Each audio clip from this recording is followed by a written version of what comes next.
আমার শখের মানুষটা নিজেও জানে না তার মায়া কতটা ভয়ঙ্কর। আমি মরি আমার পাখির শূন্যতায়, আর আমার পাখি বাঁচে অন্যের পূর্ণতায়। মানুষ সাধারণত আগুনকে ভয় পায়, সমুদ্রকে ভয় পায়, অন্ধকারকে ভয় পায়, কিন্তু আমি ভয় পাই একজন মানুষকে, একজন মানুষের মায়াকে। কারণ আগুন শুধু শরীর পোড়ায়, সমুদ্র শুধু মানুষকে ডুবিয়ে দেয়, অন্ধকার শুধু পথ হারিয়ে ফেলে, আর মায়া মায়া মানুষকে বাঁচিয়ে রেখেও ধীরে ধীরে শেষ করে দেয়।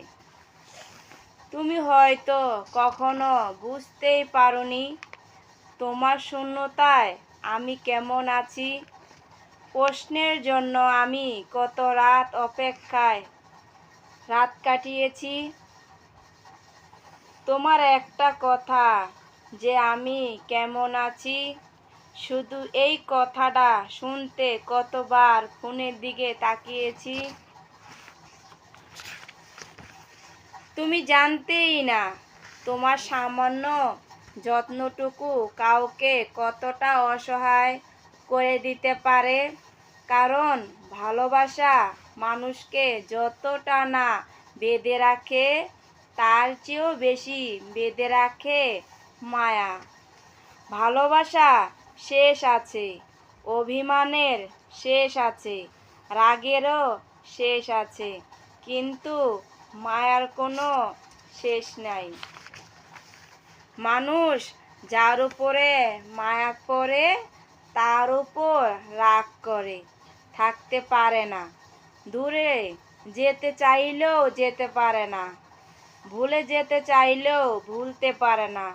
তোমার প্রতি আমার অনুভূতিটা হয়তো ভালোবাসা ছিল, কিন্তু তোমার প্রতি আমার দুর্বলতা ছিল সেই মায়া, যেটা আমাকে হাজারবার ভেঙে দিয়েও তোমার কাছেই ফিরিয়ে এনেছে। আমি চলে যেতে চেয়েছিলাম, অনেকবার চেয়েছিলাম, কিন্তু যখনই দূরে যেতে গেছি, তোমার কোনো পুরানো স্মৃতি, কোনো পুরানো কথা, কোনো পুরানো বিকেলে সে